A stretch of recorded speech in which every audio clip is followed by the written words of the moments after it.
پتہ نہیں کیا سکھایا آپ نے.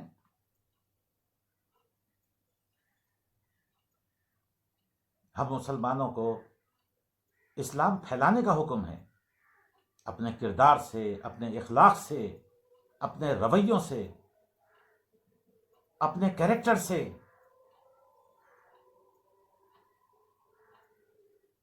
کیا ہم دنیا کو بتانا چاہتے ہیں غیر مسلموں کو کہ مسلمان یہ ہیں جو اللہ کے رسول حضرت محمد صلی اللہ علیہ وسلم کی بنیادی باتوں کو مانتے ہی نہیں ہیں. اذان ہو رہی ہوتی ہے، نماز کے لیے آواز دی جا رہی ہوتی ہے، یہ مسلمان دعویٰ کرنے والے کہ ہم اللہ کے رسول حضرت محمد صلی اللہ علیہ وسلم سے محبت کرتے ہیں، اپنے کاموں میں بزی ہوتے ہیں.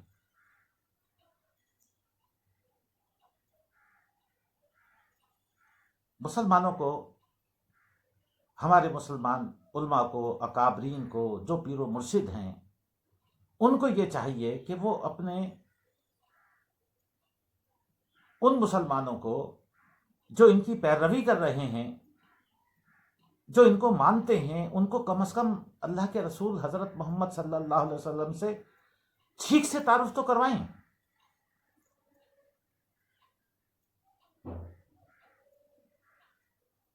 جس کا دل چاہتا ہے جس کلمہ گو کو کافر کہہ دیتا ہے، جس کا دل چاہتا ہے جس کلمہ گو کو مشرک کہہ دیتا ہے، جس کا دل چاہتا ہے جس کلمہ گو کو گستاخ کہہ دیتا ہے.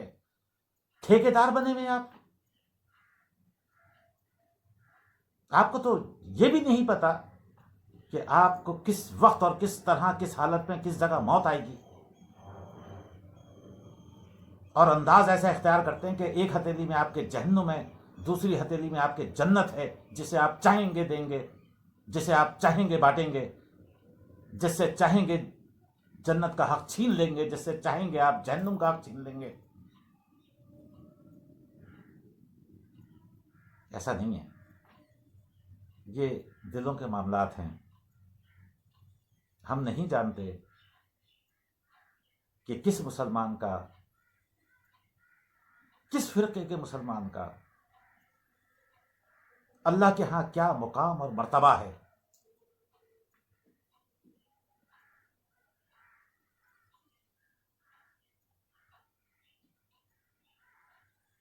آخر میں پھر یہی کہوں گا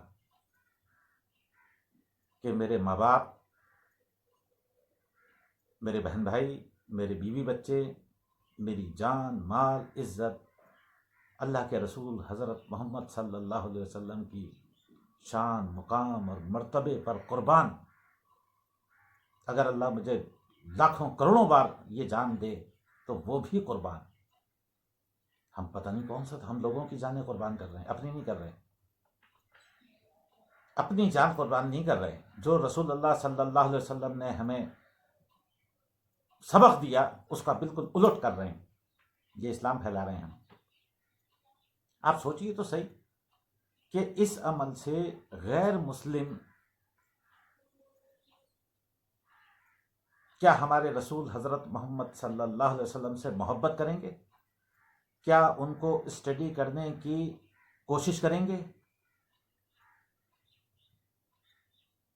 کیا رسول اللہ صلی اللہ علیہ وسلم نے، آپ کی قربانیوں نے، صحابہ اکرام کی قربانیوں نے، جنہوں نے اپنی جان، مال، عزت، اپنی اولاد کی قربانیاں دے کر اس اسلام کو یہاں تک پہنچایا ہے، اس کو اسٹڈی کرے گا غیر مسلم کہ یہ ہوتے ہیں مسلمان؟ میں کنڈیم کرتا ہوں سیال کوٹ کے اس واقعے کو. یہ طریقہ کار بالکل غیر شرعی ہے، غیر اسلامی ہے. یہ مسلمان ایسے نہیں ہوتے.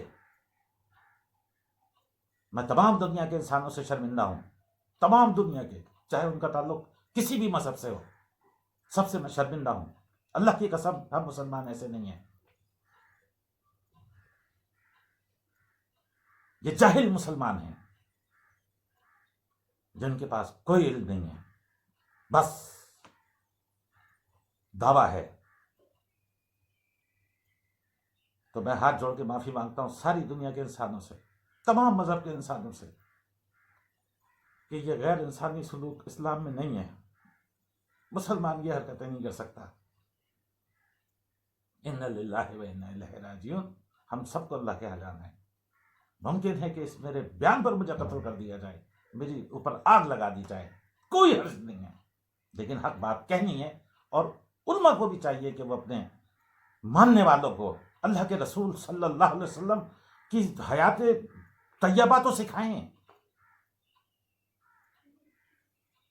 آپ لوگوں نے صرف یہ سکھایا ہے، وہ باتیں سکھائی ہیں جو غیر انسانی ہیں، غیر فطرتی ہیں۔ اللہ کے واسطے یہ نہ ہو کہ مسلمان مسلمانوں کو قتل کریں، اور ایسا ہوا ہے پچھلے دور میں، آج بھی ایسا ہو رہا ہے۔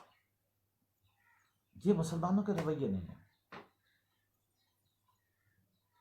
آپ کو مسلمان بننے سے پہلے آپ کو انسان بننا پڑے گا، آدم علیہ السلام کی اولاد بننا پڑے گا، ورنہ آپ میں اور جانوروں میں، مجھ میں اور جانور میں کوئی فرق نہیں ہے اگر میں انسان نہیں ہوں تو۔ وآخر دعوانا الحمدللہ رب العالمین۔